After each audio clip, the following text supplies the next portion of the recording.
in the Olympic Committee who thought it's time for the Southern Hemisphere to have a shot. Definitely. African and Latin American people who aren't white have a shot at it.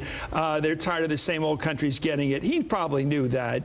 I think he knew also that it was his job coming out of Chicago to try at least. If Ronald Reagan had gone over and tried to get the Olympics for Los Angeles and it failed, would you guys be rooting? Would you be cheering that Reagan had failed? If Rudy Giuliani had rooted for New York like he always does, and appropriately so, if he had tried to get it for New York, would you be making fun of him? But you know what, Chris? He didn't. And in fact, Ronald Reagan did not even negotiate with the Soviet Union until there was someone. We're not talking about negotiating. This isn't about nuclear arms or negotiating with that. It's about a game. Let me make my point. Ronald Reagan, in the first term of his presidency, put Pershing II missiles in Europe when he had. What's this got to do with the Olympic Committee? Let me make my point, Chris. I'll tell you what my point is. Ronald Reagan would not negotiate with any Soviet leader until they had a leader in place that he thought he actually could negotiate with. But he negotiated from a position of strength. When he went to Reykjavik, this wasn't a negotiation. Wait a minute. Yeah, let me draw a contrast here. When Ronald Reagan went to Reykjavik and Gorbachev said, "We'll do all this provided you get rid of SCI," Reagan stood up and walked out on the leader of the Soviet Union.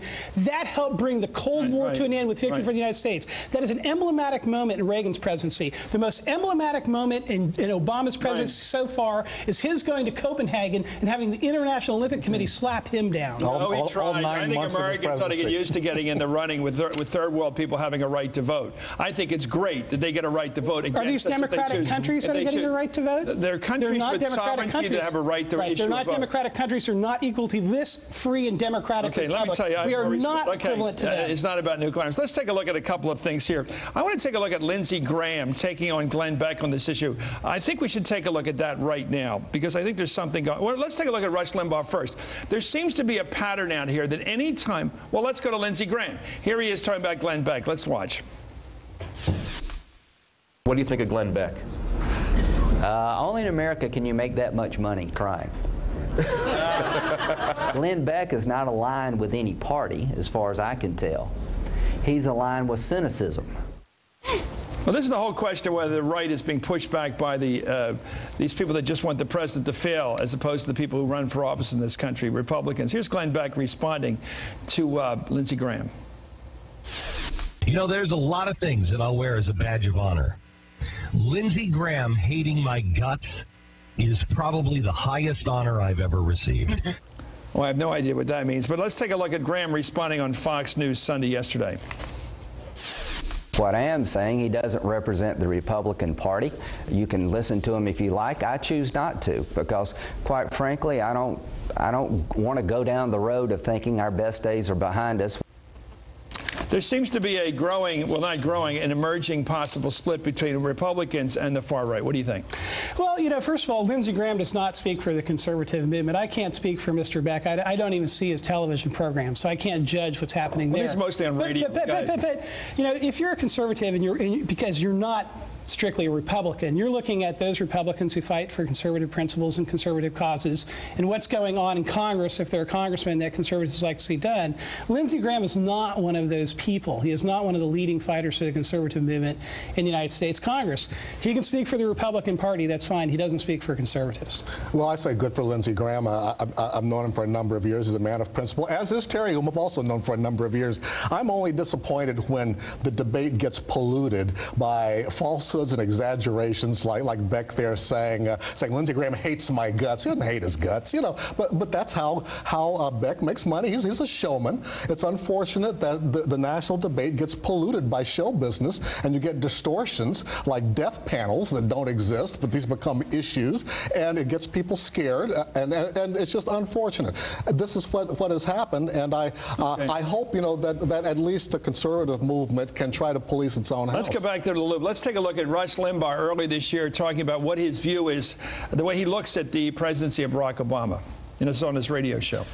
So I'm thinking of replying to the guys. Okay, I'll send you a response, but I don't need 400 words. I need 4. I hope he fails. What do we make of that? Well, just Chris, fails, period. Well, no, wait, Chris, what Rush said immediately before that is President Obama, who would be coming into office shortly, had an agenda of taking over, having increased government control in the automobile industry, in the banking industry, in the healthcare industry. He didn't want to see his agenda. He's going to give it back, by the way. He's going to give it back. Wait a minute. He's going to keep it. Look, after this happened, President Obama took over General Motors. He offered a health care plan that had a public option where the government would be running a health care program that Michael Moore said would drive private health insurance companies out of business. Rush had specific agenda items that President Obama was forwarding. He said he was against them.